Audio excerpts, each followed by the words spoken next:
नमस्कार साथियों, मैं पवन कुमार आप सभी का हार्दिक स्वागत करता हूं साथियों फिलर फोरम के इस मंच पर। फिलर फोरम ये मंच हमारा सदा साथियों समर्पित रहता है हायर एजुकेशन के लिए, जहां पर हम तैयारी करवाते हैं आप सभी की एनटीए यूजीसी नेट जीआरएफ की। तो ना केवल एनटीए यूजीसी नेट जीआरएफ को क्रैक करने के लिए, बल्कि आप हमें ज्वाइन कर सकते हैं साथियों TGT, PGT, first grade, second grade, DSSB, KVS, NVS इत्यादि सभी प्रकार के कम्पिटिटिव एग्जाम्स को क्रैक करने के लिए हिस्ट्री विषय के, चाहे वो स्टेट लेवल के एग्जाम्स हो चाहे वो सेंटर लेवल के एग्जाम्स हो, आप हमारे यूट्यूब चैनल फिलर फोरम को ज्वाइन कर सकते हैं। ज्वाइन करने के लिए वीडियो के नीचे डिस्क्रिप्शन बॉक्स में जाइए, वहाँ पर आपको फिलर फोरम के ऐप का लिंक मिल जाएगा और फिलर फोरम की वेबसाइट का भी। दोनों ही माध्यम से आप हमें ज्वाइन कर सकते हैं। अगर आप हमारा काम आपको अच्छा लगता है तो हमारे वीडियो को लाइक कीजिए, चैनल को शेयर कीजिए और सब्सक्राइब कर लीजिए। और हाँ, बेल आइकन को जरूर प्रेस कर लीजिए साथियों, ताकि जब भी कोई हम वीडियो नहीं डालें उसका नोटिफिकेशन आपको टाइम से मिल सके। और दूसरा ये था साथियों कि 3 दिन हमारी क्लासेस चलेंगी इस चैनल पे, फिलर फोरम के चैनल पे। मंडे, ट्यूसडे, वेडनेसडे 3 दिन तक हमारी क्लासेस यहाँ चलेंगी। और उसके बाद 3 दिन जो है थर्सडे, फ्राइडे, सैटरडे जो है लास्ट के 3 दिन जो हमारी क्लासेस चलेंगी वो चलेगी हमारे हिस्टोरिकल एजुकेशन एंड सोशल वाला जो यूट्यूब चैनल है ना, उस पर चलेंगी बाकी 3 दिन क्लासें। तो दोनों ही चैनलों को आप सब्सक्राइब कर लीजिए, ज्वाइन कर लीजिए, बेल आइकन को प्रेस कर लीजिए ताकि नोटिफिकेशन आपको टाइम से मिल सके। और दोनों ही वीडियो का लिंक आपको टेलीग्राम चैनल पर मिल जाएगा, इसलिए मैं बार बार बोलता हूँ सभी साथियों को टेलीग्राम चैनल को जरूर ज्वाइन कर लिया करिए साथियों। ना केवल वीडियो का लिंक वहाँ पर मिलता है, बल्कि इसके अलावा पीडीएफ, पोल क्वेश्चंस, नोट्स वगैरह जितने भी एग्जाम के पॉइंट ऑफ व्यू से पॉइंट्स होते हैं वो मैं टेलीग्राम चैनल पे पोस्ट कर देता हूँ, जो कि यहाँ वीडियो में हम नहीं बता पाते हैं, डिस्कशन नहीं कर पाते इन चीज़ों के ऊपर। ठीक है, तो उन चीज़ों को देख करके भी आप अपनी तैयारी को स्ट्रॉन्गफुली कर सकते हैं। और मैं उम्मीद करता हूँ साथियों कि सभी स्टूडेंट्स की तैयारी बहुत अच्छी चल रही होगी। और किसी प्रकार की कोई समस्या होती है तो सैटरडे सैटरडे शाम 4 बजे डेली हर हफ्ते हमारी गूगल मीट होती है, उसमें वो हमारा डाउट क्लियरिंग सेशन होता है, उसको भी ज्वाइन कर सकते हैं आप। उसको उसमें आपका किसी प्रकार का कोई डाउट हो, कोई परेशानी हो, कोई क्वेश्चन ना समझ में आ रहा हो तो वहाँ पर आप डायरेक्ट हमसे पूछ सकते हैं। मैं लाइव वहाँ पर आंसर करता हूँ, सभी स्टूडेंट्स के डाउट्स क्लियर करता हूँ। ठीक है, तो अब चलते हैं साथियों। हमारा मध्यकाल चल रहा है, मध्यकाल के अंदर मुगल काल के 2 लेक्चर हमारे हो चुके हैं ऑलरेडी, ये थर्ड लेक्चर है हमारा। तो इसका थर्ड लेक्चर का फर्स्ट क्वेश्चन, यानी कि टोटल देखा जाए तो 60 क्वेश्चन मिडल मीडिया इसका आपका मुगल काल का क्या कहता है कि औरंगजेब के अधीन नौकरी लेने के पहले मीर जुमला किसकी सेवा में था? बताइए साथियों।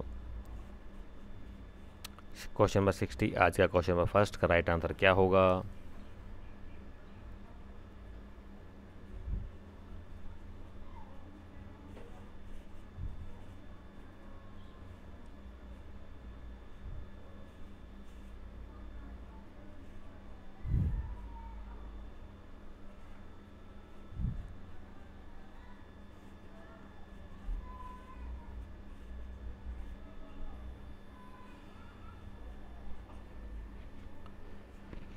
तो क्वेश्चन नंबर 60 का जो राइट आंसर होगा साथियों वो होगा आपका ऑप्शन नंबर ए, गोलकुंडा के अब्दुल्ला कुतुब शाह की सेवा में था ये मीर जुमला, जो कि औरंगजेब के काल का एक प्रमुख अधिकारी था।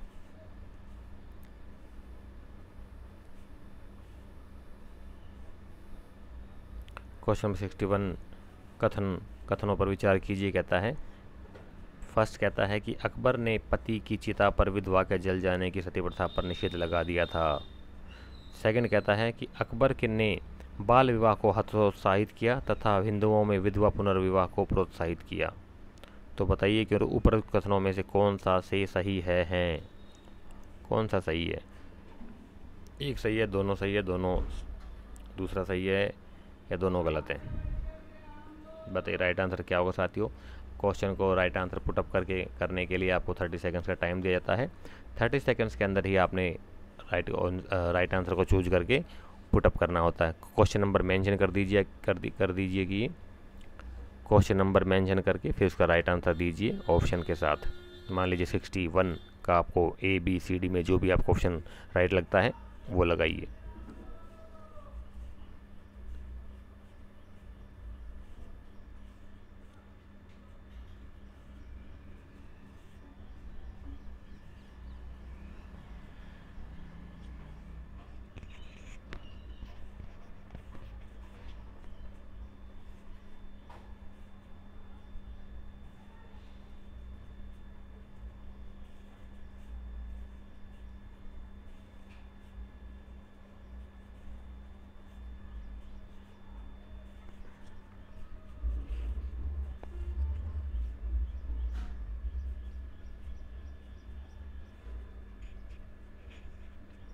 तो साथियों सबको पता होगा ये कि अकबर ने सती प्रथा पर विधवा के जल सती प्रथा के ऊपर बैन लगाया था, तो हमारा ये क्वेश्चन भी राइट है। और सेकंड कि अकबर ने बाल विवाह को हतोत्साहित किया था, हतोत्साहित मतलब क्या था, बैन किया था, और हिंदुओं में विधवा विवाह को प्रोत्साहित किया था। ठीक है, तो दोनों ही क्वेश्चन हमारा राइट हो जाएंगे, तो इसके अकॉर्डिंग हमारा ऑप्शन नंबर सी राइट होगा। क्लियर? तो ज़रा बताइए कि अकबर ने सती प्रथा पर जो निषेध लगाया था, बैन लगाया था, वो किस डेट को लगाया था, सन क्या था उसका? 1560 प्लस कितना? ये आपके लिए हिंट है, आपके लिए आज का सवाल है।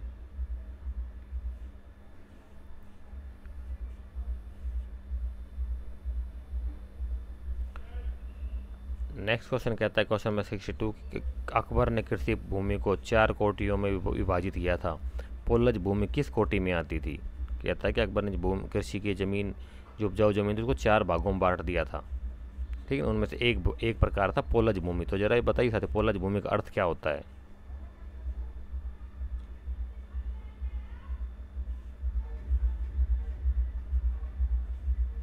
क्वेश्चन नंबर 62 का राइट आंसर पुटअप कीजिए साथियों फटाफट।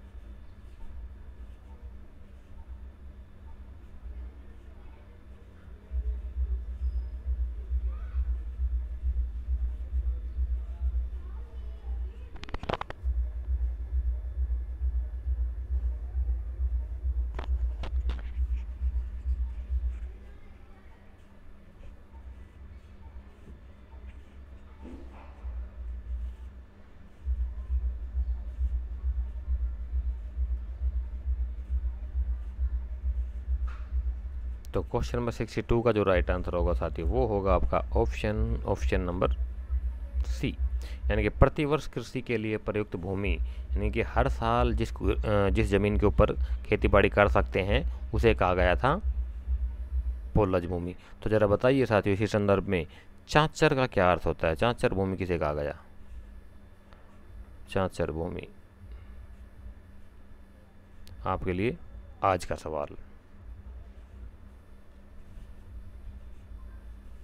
नेक्स्ट क्वेश्चन कहता है क्या कि निम्नलिखित में से कौन सा एक क्षेत्र तारीख़ रशीदी के लेखक मिर्ज़ा हैदर दोगलत, कहीं दोगलत मिलेगा, कहीं आपको दुग्गल मिलेगा, तो दुग्गल नहीं है, मुझे लग रहा है कि दोगलत होना चाहिए, दोलगत या दोगलत। तो मिर्ज़ा हैदर दोलगत या दोगलत द्वारा एक मध्यकालीन सुल्तान के रूप में शासित क्षेत्र था। कौन से क्षेत्र का शासक था मिर्ज़ा हैदर दोलगत तारीख़ रशीदी के अनुसार?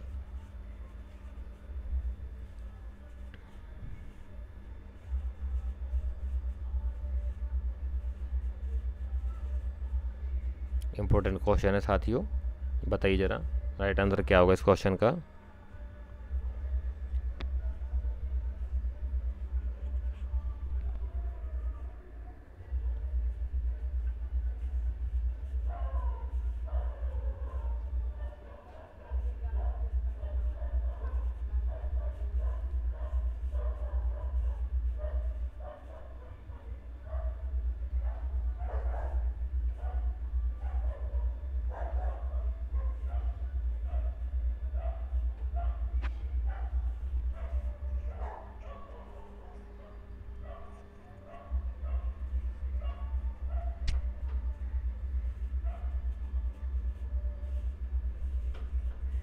क्वेश्चन नंबर 63 का जो राइट आंसर होगा साथी, वो होगा आपका ऑप्शन नंबर बी, जौनपुर। तो तारिक रशीदी का लेखक जो था ना, ये जो पुस्तक लिखी गई थी साथियों तारिक रशीदी, ये इसका लेखक था मिर्ज़ा हैदर दौलत। ठीक है, तो ये मध्यकाल में इस सुल्तान के रूप में जहाँ का शासन था, शासन करता था जहाँ पर, वो था जौनपुर में शासन करता था ये। ठीक है, नेक्स्ट क्वेश्चन 64 क्या कहता है कि निम्न में से किसने औरंगजेब के शासनकाल में व्यंग्य काव्य की रचना की? बताइए साथियों। व्यंग्य एक रचना की विधा होती है साथियों, जिसमें कि खिल्ली या मखौल उड़ाया जाता है किसी चीज़ का, है ना, कमेंट मारे जाते हैं किसी चीज़ का, कोई सामाजिक प्रथा होती है, बुराई की प्रथा होती है, या किसी प्रकार की जो भी एक टॉपिक चूज किया जाता है उसके ऊपर उसका मजाक उड़ाया जाता है, उसके ऊपर व्यंग मारा जाता है, उसके ऊपर टिप्पणियाँ की जाती है ना। तो इस प्रकार की विधा को व्यंग काव्य कहते हैं। तो कौन सा व्यंग काव्य, किसने की थी व्यंग काव्य की रचना? औरंगजेब के शासनकाल की बात हो रही है।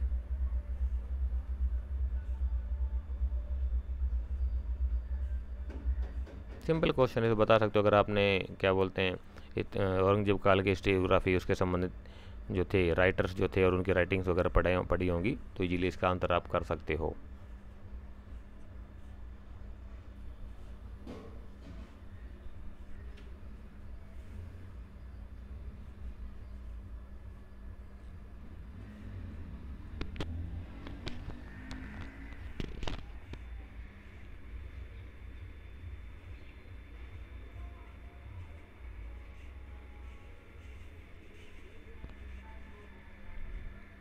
तो क्वेश्चन नंबर 64 का जो राइट आंसर होगा साथी वो होगा आपका ऑप्शन नंबर बी, जाफर जटल्ली। इन्होंने की थी व्यंग्य काव्य की रचना। औरंगजेब के शासनकाल की बात हो रही है, ठीक है। नेक्स्ट क्वेश्चन कहता है कि बाबर की दिल्ली विजय के समय किसकी चित्रशैली तात्कालिक प्रेरणा देने वाली थी? इंपॉर्टेंट क्वेश्चन है साथियों ये।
तो क्वेश्चन नंबर 65 का जो राइट आंसर होगा साथी वो होगा आपका ऑप्शन नंबर सी। ये बिहजाद है, कहीं कहीं आपको बेहजाद मिल सकता है, एक ही बात है, कंफ्यूज मत होइए। बेहजाद या बीजद एक ही बात है। इसका राइट आंसर होगा मंसूर और सैयद अली मुगल काल के चित्रकार थे साथियों। तो जरा बताइए कि बेहजाद मुगल काल का जो चित्रकार था बेहजाद, वो किस शैली में निपुण कलाकार था? कौन चित्रकला की कौन सी शैली का मास्टर था? ठीक, और ये जो मिस्कीन था ये यूरोपियन था, ठीक है। तो इस प्रकार से राइट आंसर हमारा बेहजाद हो जाएगा।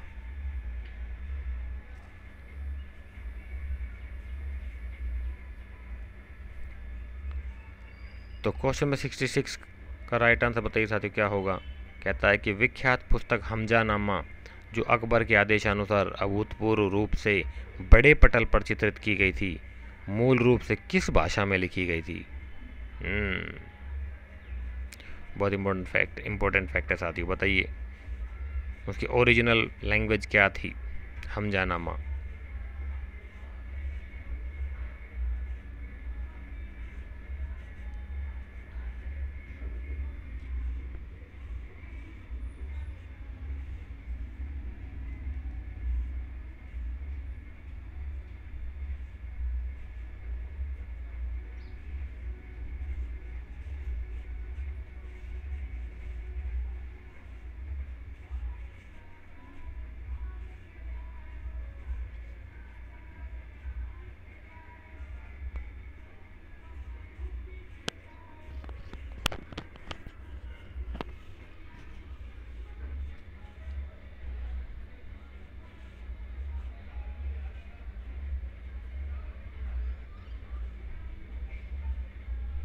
तो 66 का जो राइट आंसर होगा साथी वो होगा आपका ऑप्शन नंबर ए, अरबी। मूल रूप से अरबी में लिखा गया था, जो कि काव्य महाकाव्य था एक प्रकार से हमजानामा। उसको अकबर के काल में साथियों बड़े पटल पर चित्रित की गई थी, यानी कि उसकी चित्रकला बताई गई, उसके ऊपर बहुत सारी पेंटिंग्स बनाई गई थी और बहुत बड़ी थी, वो विशाल रूप में थी, लिनन के कपड़ों के ऊपर। उसके बारे में पढ़ लेना, हमजानामा बहुत इंपॉर्टेंट है साथियों, इसके बारे में थोड़ा डिटेल देख लेना एक बार, ठीक है। तो जरा बताइए कब चित्रित की गई थी? चित्र इसके ऊपर चित्र जो बनाए गए थे हमजानामा के ऊपर अकबर के काल में, वो कब बनाए गए थे? डेट क्या थी उसकी? सन कौन सा था? 67 क्वेश्चन कहता है कि ख्वांद मीर के हुमायूं में अहले मुराद की चर्चा कुछ लोगों के समूह के रूप में है, वे निम्नलिखित में से कौन हैं?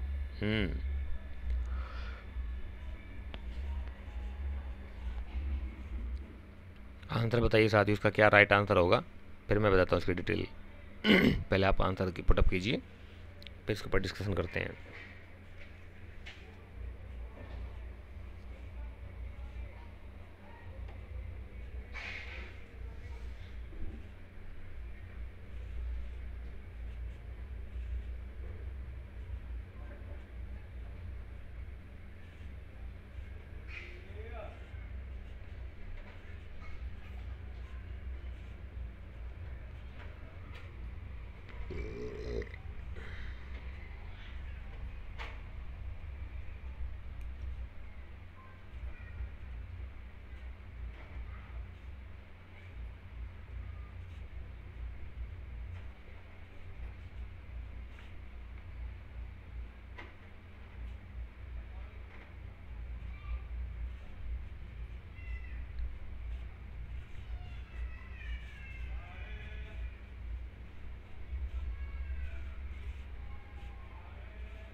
तो क्वेश्चन नंबर 67 का जो राइट आंसर होगा साथी, वो होगा आपका ऑप्शन नंबर डी, संगीतकार, नर्तक एवं नृत्यांगनाएं।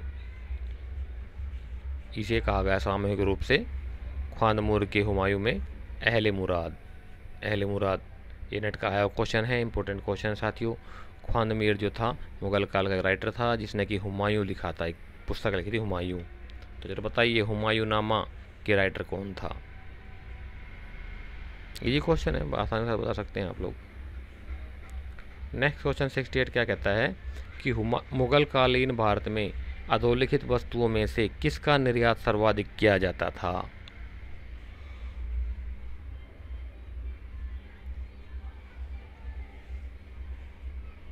सबसे ज़्यादा एक्सपोर्ट कौन सी चीज़ का किया जाता साथी, बताइए।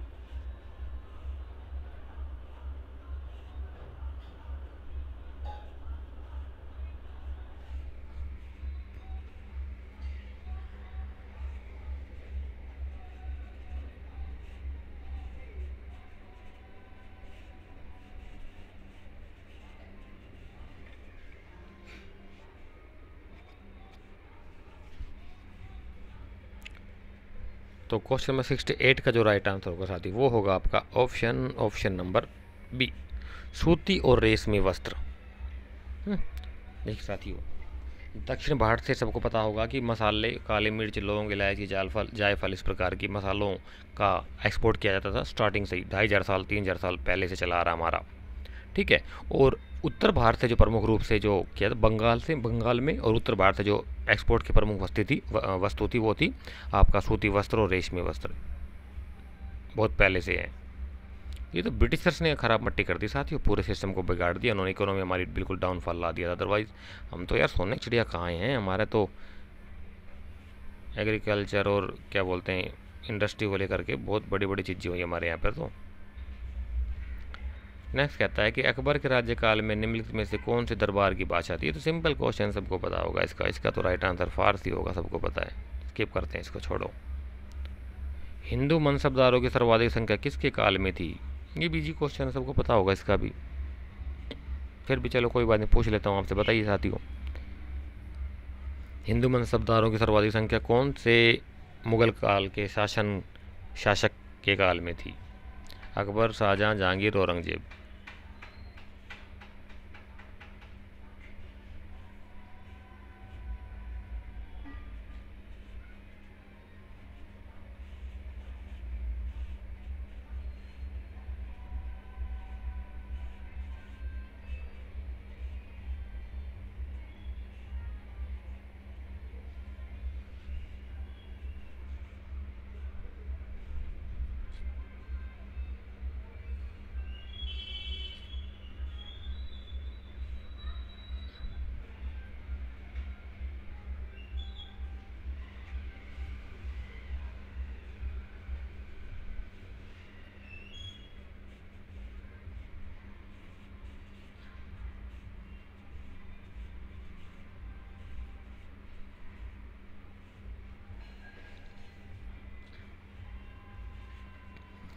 तो क्वेश्चन नंबर 70 का जो राइट आंसर होगा साथियों वो होगा आपका ऑप्शन नंबर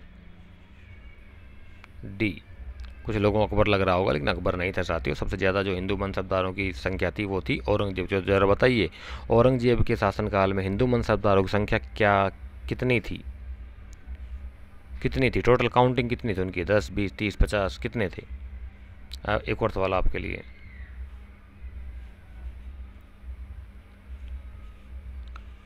क्वेश्चन नंबर 71 कहता है कि निम्नलिखित मकबरों में से कौन सा एक बड़े उद्यान के केंद्र में स्थित है और ताजमहल का पूर्ण रूप जैसा प्रतीत होता है? सिंपल क्वेश्चन है, ये भी बता सकते हो आप आराम से। जो 4 शासकों के मकबरे दिए हुए हैं साथियों, उन चारों में से बताना आपने कि बड़े उद्यान में, बड़े पार्क में, बड़े बगीचे के केंद्र में कौन सा मकबरा स्थित है और जो कि ताजमहल का पूर्ण रूप जैसा प्रतीत होता है। ऐसा लगता है ताजमहल से पहले बना हो, पहले वो बना हो मकबरा, उसके बाद फिर ताजमहल का डिजाइन उसी से लिया गया हो। इस प्रकार का अनुमान लगाया जाता है इतिहासकारों के द्वारा।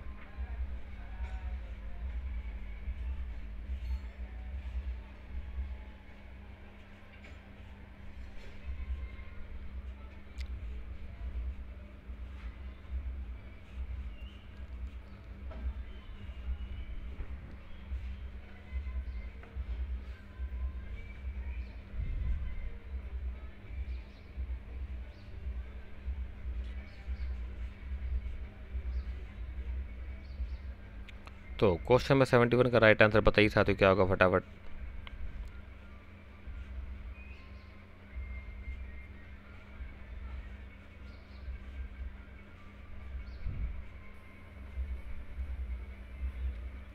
तो इसका 71 का जो राइट आंसर होगा ना साथियों वो होगा आपका ऑप्शन नंबर डी, दिल्ली का हुमायूं का मकबरा। हुमायूं का मकबरे का जो डिजाइन है ना साथियों वो आगरे के ताजमहल से मिलता जुलता है और जो कि 4 बाग पद्धति का है। 4 बाग पद्धति बोले तो मान लीजिए कि ये एक पूरा कैंपस है, ठीक है, इसको 4 हिस्सों में बांट दिया जाता है और यहाँ पर जो है ना मेन सेंटर में आपका मकबरा हो गया और 1, 2, 3, 4 ये 4 जो है पार्क है या उद्यान है, बगीचे हैं। इस प्रकार से बांटा गया है। जो इसी प्रकार से ही ताजमहल का डिजाइन आप देख लीजिए, या मेन ये पूरा कैंपस होगा, 4 दीवारी है, 4 दीवारी के बीच में ये जो है सेंटर बिल्डिंग हो जाती है, यानी कि यहाँ पर जो हुमायूं का मकबरा होगा और 1, 2, 3, 4 ये जो है चारों पार्क होते हैं।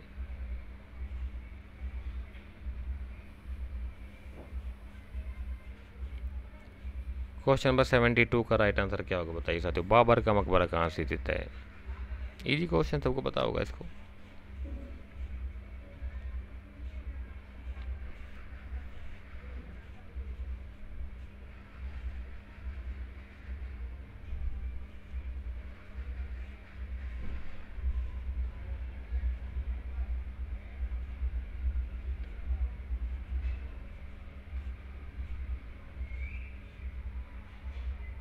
तो 72 का जो राइट आंसर होगा साथियों वो होगा आपका ऑप्शन नंबर बी, काबुल। देखिए साथियों 3 बार हुआ था इसका अंतिम संस्कार बाबर का। बाबर जब मरा था तो आगरा के पर आराम बाग में दफनाया गया। वहाँ से खोद करके दोबारा एक दूसरी जगह दफनाया गया और लास्ट में उसकी बीवी उसको ले गई काबुल और वहीं पर जाकर उसका मकबरा बना दिया गया। ठीक है, इस प्रकार 3 बार हुआ था उसका अंतिम संस्कार जो है। 73 कहता है क्या कि निम्नलिखित समकालीन स्रोतों में से कौन सा एक खगोल शास्त्र व ज्योतिष शास्त्र के प्रति हुमायूं के अनुराग का चित्रण करता है।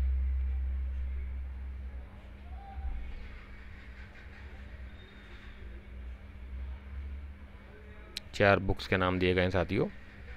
मैंने बोला आपको हिस्टोरियोग्राफी अच्छे से पढ़ लेना आप लोग साथियों। कौन से बुक्स कौन से राइटर्स ने लिखी हुई है ऑलरेडी PDF टेलीग्राम चैनल पर सेंड कर चुका हूँ। वहाँ से मीडिया फाइल्स में जाओगे मिल जाएगी आपको। एक दूसरा क्या है कि आपने बार बार रिवीजन करना है इस चीज़ का कि कौन से राइटर्स ने कौन सी बुक लिखी थी, एंशेंट काल में भी, मीडिएवल काल में भी और मॉडर्न इंडिया में भी। ठीक है, तो यहाँ पूछ रहा है कि समकालीन स्रोतों में से कौन सा एक खगोल शास्त्र और ज्योतिष शास्त्र के प्रति हुमायूं के अनुराग का चित्रण करता है, यानी कि हुमायूं प्रेमी था खगोल शास्त्र और ज्योतिष शास्त्र का। तो ऐसा कौन सी पुस्तक में उल्लेख मिलता है।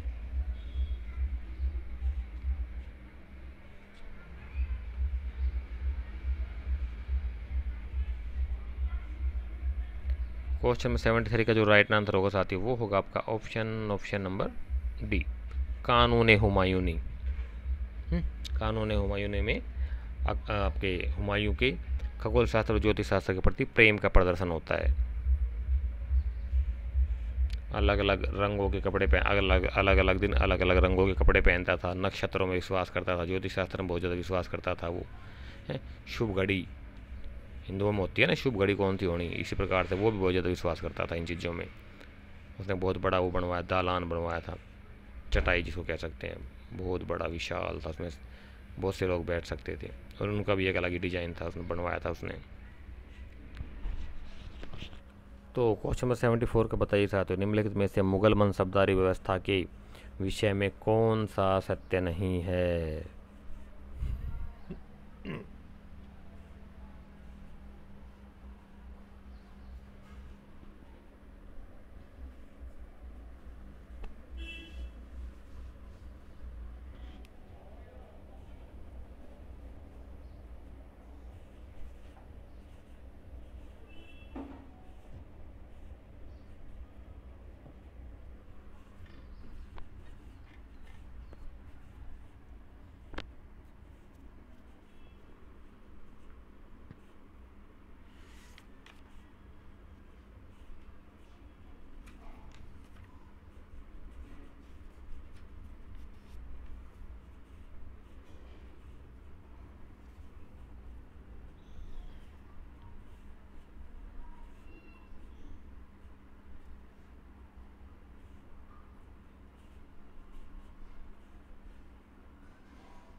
देखिए साथियों, ऐसे क्वेश्चन को सोल्व करने के लिए आपका कॉन्सेप्ट क्लियर होना चाहिए, चैप्टर का जो है ना कॉन्सेप्ट वो क्लियर होना चाहिए, तभी आप इन ऐसे क्वेश्चन को आंसर सही कर पाओगे, अदरवाइज बहुत मुश्किल होगा आपके लिए, तुक्के मारोगे गलत हो जाता है। ठीक है, देखिए क्या कहता है ऑप्शन कि प्रत्येक मनसबदार की स्तुति परिचय मीर बख्शी के माध्यम से होती थी, बिल्कुल सही है। मनसबदारों का वेतन जागीरों के रूप में दिया जाता है, सबको पता होगा जागीरों के रूप में दिया जाता था बड़े मनसबदारों का वेतन, तो है ना, ज़मीन का टुकड़ा, भूमि आवंटन, जिन्हें मध्यकाल में सल्तनत काल में इक्ता कहा जाता था, इसी प्रकार से मुगल काल में जागीरें दी जाती थी। ठीक है, मनसबदारों को सशर्त पदेन या मशरूत भी प्राप्त होते थे, बिल्कुल सही है, बिल्कुल होता था। और चौथा कहता है डी, मनसबदार मुख्यतः वंशानुगत अधिकारी होते थे, नहीं ये गलत है बिल्कुल। मनसबदार जो मुख्यतः वंशानुगत अधिकारी नहीं होते थे, यानी हम वंशानुगत बोले तो बाप का बेटा पहले दादा बन गया, फिर उसका उसी का बेटा मनसबदार बन गया, फिर उसी का पोता मनसबदार बन गया, इस प्रकार की कोई व्यवस्था नहीं थी मनसब इसमें मुगल काल में। ठीक है, अब योग्यता के आधार पर उनकी अपॉइंटमेंट होती थी, कोई ज़रूरी नहीं है कि अब वंशानुगत अधिकारी ही होंगे मनसबदार। 75 कहता है क्या कि औरंगजेब द्वारा साम्राज्य में नियुक्त किए गए मुहत्सिब के कर्तव्यों में निम्नलिखित में से कौन सा एक कर्तव्य अपेक्षित नहीं था। मुहत्सिब के कार्य बताया गया है जिसको कि औरंगजेब ने अपने साम्राज्य में नियुक्त किए थे। मुहत्सिब, उसके कर्तव्यों की एक लिस्ट दी गई, उसमें से कौन सा कर्तव्य उसका नहीं था?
तो क्वेश्चन नंबर 75 का जो राइट आंसर होगा साथी वो होगा आपका ऑप्शन नंबर बी, यानी कि नागरिकों के व्यक्तिगत जीवन को नियंत्रित करना एवं उसमें हस्तक्षेप करना ये कार्य उसका नहीं था।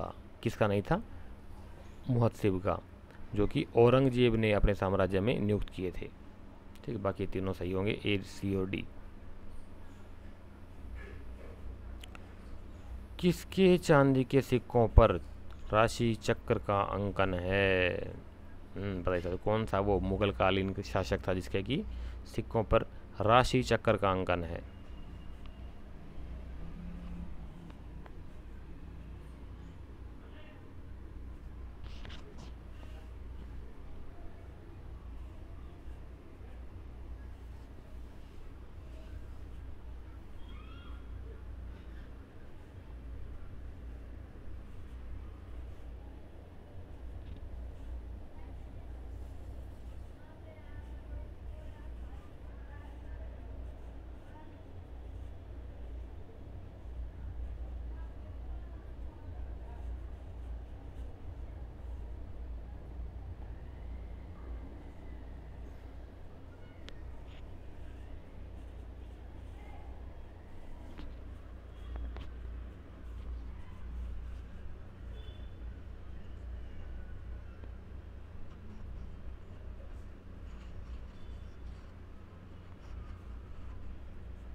तो क्वेश्चन नंबर 76 का जो राइट आंसर होगा साथी वो होगा आपका ऑप्शन नंबर ए, नहीं, डी, जहांगीर साथियों। देखिए साथियों, इसमें क्या है कि जहाँ हुमायूं जो था ना, वो आपका अभी मैंने बताया आपको ज्योतिष शास्त्र में और खगोल शास्त्र में विश्वास करता था, उसी के अकॉर्डिंग अपना रूटीन को मेंटेन करता था। लेकिन यहाँ पर पूछा है कि चांदी के सिक्कों पर राशि चक्र का अंकन, राशि चक्र जिसमें 12 राशियाँ होती है हमारी, वृषभ है, वृषभ, वृश्चिक, धनु, मेष, सिंह, कन्या, इस प्रकार से जो राशियाँ होती है उसका चित्रांकन तो जहांगीर के अपने चांदी के सिक्कों पर कराया था। ठीक है।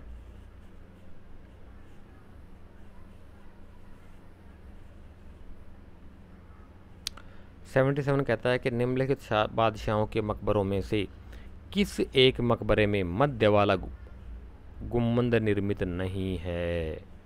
बताइए साथियों, कौन सा वो मुगल बादशाह था जिसके मकबरों में से एक में मध्य वाला गुम्बद निर्मित नहीं है? जैसे ताजमहल है ना साथियों, जिसमें मेन डोम है बीच में, इसी प्रकार का गुम्बद नहीं है उस मकबरे में। वो कौन सा शासक था मुगल कालीन, ये पूछ रहा है।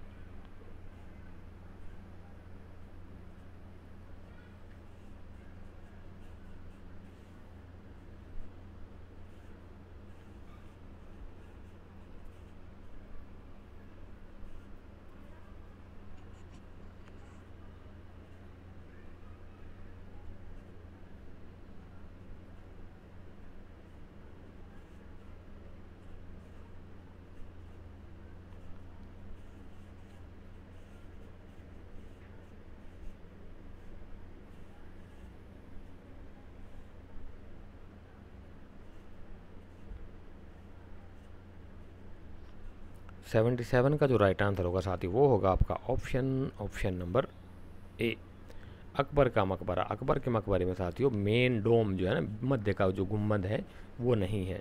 अकबर का मकबरा जो है सिकंदरा में है। ठीक है, इसी प्रकार से मुगल काल के शासक और उनके मकबरे बाबर से लेकर के औरंगजेब तक मेन जो है इनके सभी के शासकों के मकबरे कहाँ कहाँ स्थित थे, इसको अच्छे से देख लीजिए।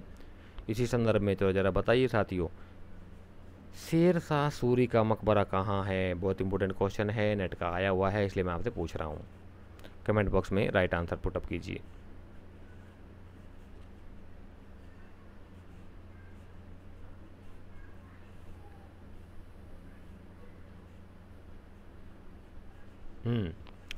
क्वेश्चन नंबर 78 कहता है, भास्कराचार्य के कृति लीलावती का फारसी में अनुवाद किया था। किसने अनुवाद किया था? कौन सा वो स्कॉलर था जिसने कि भास्कराचार्य की लिखी हुई पुस्तक लीलावती का फारसी में अनुवाद किया था? क्या बात है साथी।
तो 78 का जो राइट आंसर होगा साथियों क्वेश्चन का वो होगा आपका ऑप्शन नंबर बी, फैजी ने इसका अनुवाद किया था लीलावती का।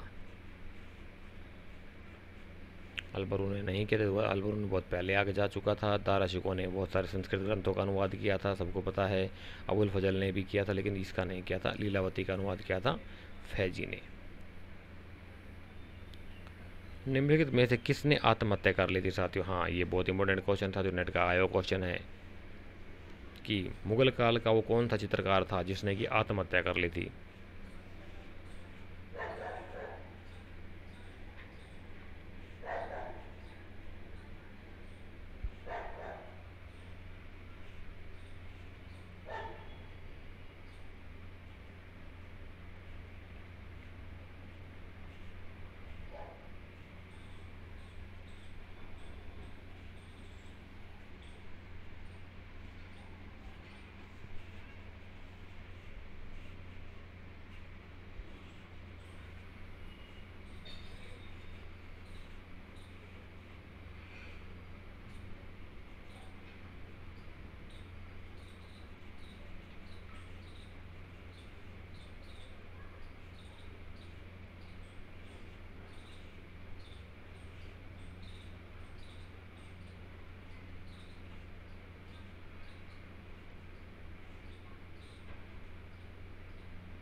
तो क्वेश्चन नंबर 79 का जो राइट आंसर होगा ना साथियों वो होगा आपका ऑप्शन नंबर सी, दसवंत।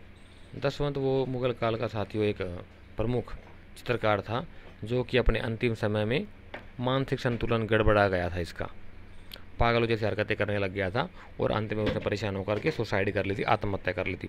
कुछ लोगों का, कुछ इतिहासकारों का मानना है कि उसकी कला से कुछ लोग जलते थे, ईर्ष्या करते थे, तो उन्होंने उसके खाने में कुछ मिला दिया और उसको कुछ खिला पिला दिया गलत, जिस वजह से उसके मानसिक संतुलन गड़बड़ा गया था। क्लियर? आगे चलते हैं। नेक्स्ट क्वेश्चन कहता है कि इतिहासकार अबुल फजल की हत्या की थी, किसने की थी अबुल फजल की हत्या? हालांकि इसका आंसर मैं लास्ट वीडियो के अंदर डिस्कशन में कर चुका हूँ ऑलरेडी। देखते हैं कितने लोग सही राइट आंसर दे पाते हैं इस क्वेश्चन का।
तो क्वेश्चन नंबर 80 का जो राइट आंसर होगा साथी वो होगा आपका ऑप्शन नंबर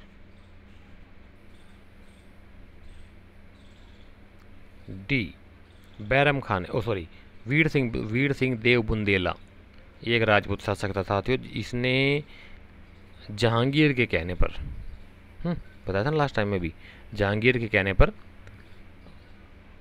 अबुल फजल को मार दिया था, उसका मर्डर कर दिया था वीर सिंह देव बुंदेला ने। ठीक है, हेमू ने नहीं किया था, हेमू से पहले ही हो चुका था साथियों, क्योंकि हेमू और इसका आपको पता 1556 में ही लड़ाई हुई थी अकबर और हेमू के पानीपत का दूसरा युद्ध। बैरम खां अकबर का एक सेनापति था, ठीक है, और उदय सिंह इसने भी नहीं की थी। तो ये ओनली वीर सिंह देव बुंदेला ने की थी अबुल फजल की हत्या जहांगीर के कहने पर। बैर भाव रखता था जहांगीर इससे, अबुल फजल से। अबुल फजल के बारे में क्या कि इसने बहुत सारा झूठ लिखा, अकबर ने लिखवाया और इसने लिखा, अबुल फजल ने बहुत सारा झूठ लिखा अकबरनामा में, ठीक है ना। अब लिख के चला गया वो यार, यहाँ अब लोग उसके ऊपर पोस्टमार्टम कर रहे हैं उनकी बातों का, क्या कर सकते हैं, वो तो चला गया, लिख दिया उसने, लोगों ने सच मान लिया, उसको लिखा, जो लिखा वही सच है। कहाँ सच है यार, पता नहीं क्या मजबूरी, तलवार के दम पे लिखा था या पैसों के लालच में लिखा था या पोस्ट और जागीरों के रूप में लिखे नाम पे लिखा था, क्या कह सकते हैं। 81 कहता है किस मुगल बादशाह की संतानों का जन्म शाही हरम के बजाय सूफी संत की खानकाह में हुआ था? हाँ, ये तो सिंपल क्वेश्चन है, बताइए जरा राइट आंसर, फिर मैं इसका डिटेल देता हूँ आप लोगों को।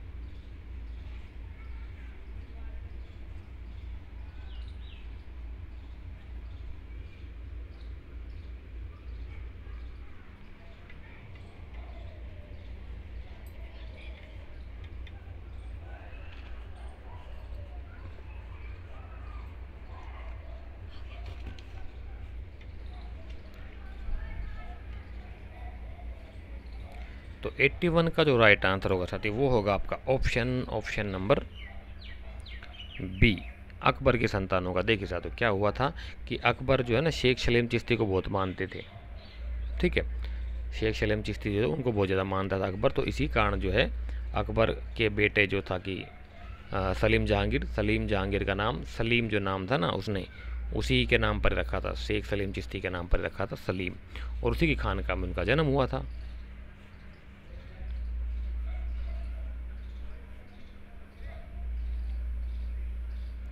एटी टू कहता है कि दीन ए इलाही अकबर की मूर्खता का स्मारक था, बुद्धिमत्ता का नहीं। क्या बात है, यह कथन किसका है? ये आपका स्टेटमेंट आ गई साथियों स्टीरियोग्राफी से। दीन ए इलाही अकबर की मूर्खता का स्मारक था, बुद्धिमत्ता का नहीं। ये ऐसी स्टेटमेंट कौन से इतिहासकार ने दी थी, बताइए।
तो 82 का जो राइट आंसर होगा साथियों वो आपका वो होगा ऑप्शन नंबर सी, विंसेंट एनसेंट विलियम एनसेंट Smith, Vincent Arthur Smith, V A Smith बोल देते हैं इनको।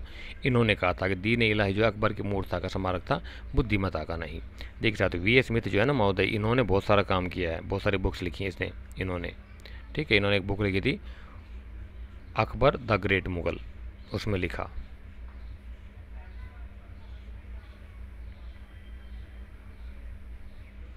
एटी थ्री कहता है कि निम्नलिखित में से कौन जहांगीर के बाद अध्यादेशों में नहीं था।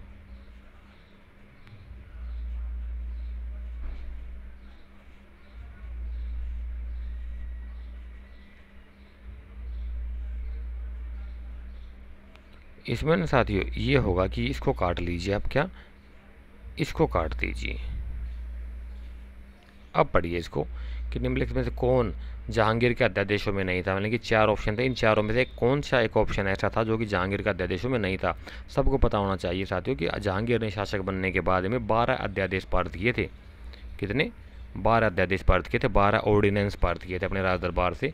तो उनमें से बहुत सारी चीज़ें थी। तो बताइए जरा, इन 12 में से ये 4 ऑप्शन दिए गए, इन चारों में से कौन सा एक नहीं था उनमें से, ये कह रहा है क्वेश्चन हमसे। बताइए राइट आंसर क्या होगा इसका।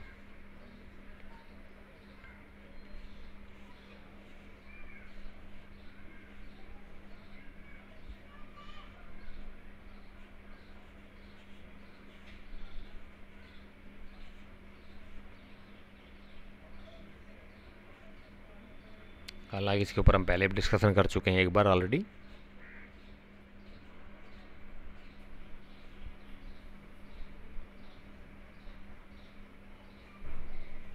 तो 83 का जो राइट आंसर होगा साथी वो होगा आपका ऑप्शन नंबर डी, मध्य दिमाश भूमि का अधिग्रहण। मध्य दिमाश वो भूमि थी साथी जो विद्वानों को और लेखों, कवियों और सूफी संतों वगैरह को दी जाती थी इनाम के तौर पे। मध्य दिमाश उसका अधिग्रहण नहीं किया था उसने, उसको वापस नहीं छीना था उनसे। बाकी ये तीनों किया था उन्होंने काम, ठीक है। नेक्स्ट क्वेश्चन कहता है कि निम्नलिखित में से किस मुगल सम्राट का वर्ण संस्कृत ग्रंथ सर्वदेश वृत्तांत संग्रह में किया गया है। वर्णन आएगा ये, वर्ण नहीं वर्णन, वर्णन, वर्णन मतलब डिस्कशन किया गया है। कौन सा मुगल अधिकार जिसका वर्णन संस्कृत के ग्रंथ सर्वदेश वृत्तांत संग्रह में भी किया गया है। बताइए साथियों, एक क्वेश्चन ढंग का पूछा है। सर्वदेश वृत्तांत संग्रह 84 का राइट आंसर होगा आपका ऑप्शन नंबर बी, अकबर का वर्णन किया गया सर्वदेश वृत्तांत संग्रह में। 85 क्या कहता है कि निम्नलिखित में से कौन सा जोड़ा सही सम्मिलित नहीं है। एक तरफ राइटर्स का नाम दिया गया है, एक तरफ उनसे उनसे उनकी लिखी हुई बुक्स का नाम दिया गया है साथ। तो जरा बताइए कौन से राइटर ने कौन सी बुक लिखी थी और कौन से ने नहीं लिखी थी।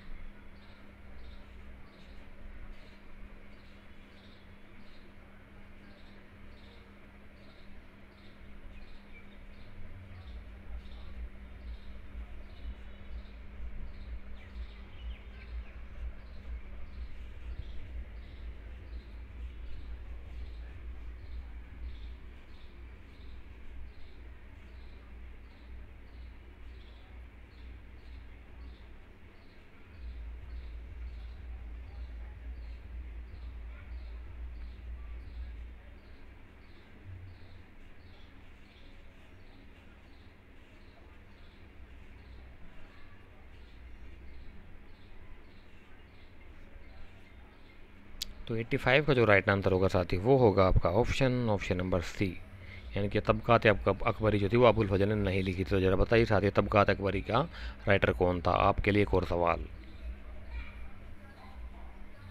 नेक्स्ट क्वेश्चन कहता है 86 कि खाने जहां लोदी ने किसके शासनकाल में विद्रोह किया था।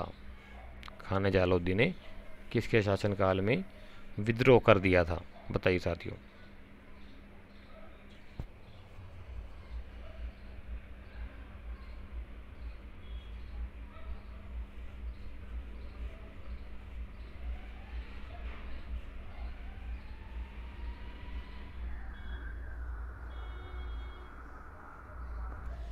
तो 86 का जो राइट आंसर होगा साथियों वो होगा आपका ऑप्शन नंबर सी।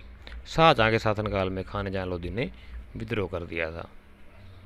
87 कहता है निम्नलिखित कवियों में से अकबर ने किसे मलिक उल ओशरा की पदवी प्रदान की थी।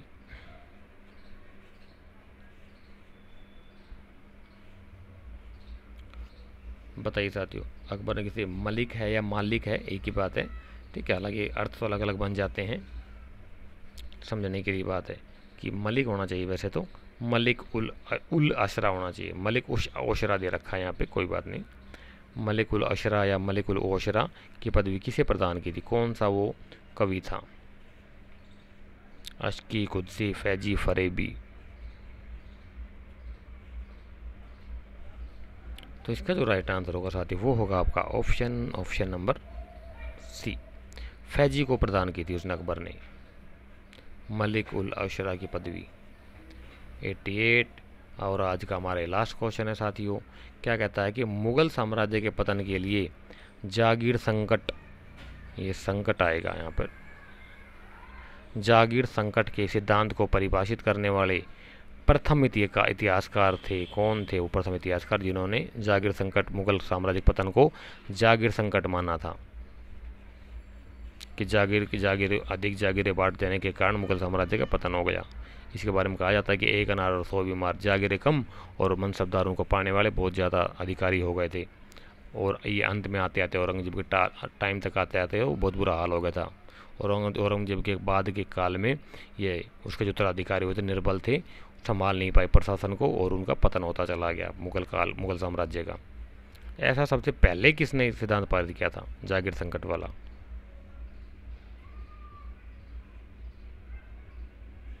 तो इसका जो राइट आंसर है साथी वो होगा आपका option number D, Satish Chandra जिसके आप मॉडर्न इंडिया पढ़ते हो ना, वही सतीश चंद्रा है, इसने प्रतिपादित किया था। ठीक है, तो ये आज के साथियों हमारे कुछ क्वेश्चन थे जिनको हमने मुगल काल के 1 बाय 1 करके चैप्टर वाइज हम सॉल्व कर रहे हैं। इसके आगे के क्वेश्चंस आपको नेक्स्ट लेक्चर में कराएंगे। फास्ट रिवीजन कर रहे हैं हम विद MCQ के माध्यम से, और कंप्लीट एक्सप्लेनेशन के माध्यम से हम सारे आपका रिवीजन करा रहे हैं फटाफट। ठीक है, तो आप हमारे साथ अंतिम समय तक साथियों बने रहिए, जैसी भी कोई भी अपडेट होती है वो मैं आपको बता दूंगा। तो तब तक के लिए इजाज़त दीजिए साथियों, नेक्स्ट वीडियो में फिर दोबारा आपसे मुलाकात होगी, तब तक के लिए थैंक यू सो मच। जय हिंद और जय भारत।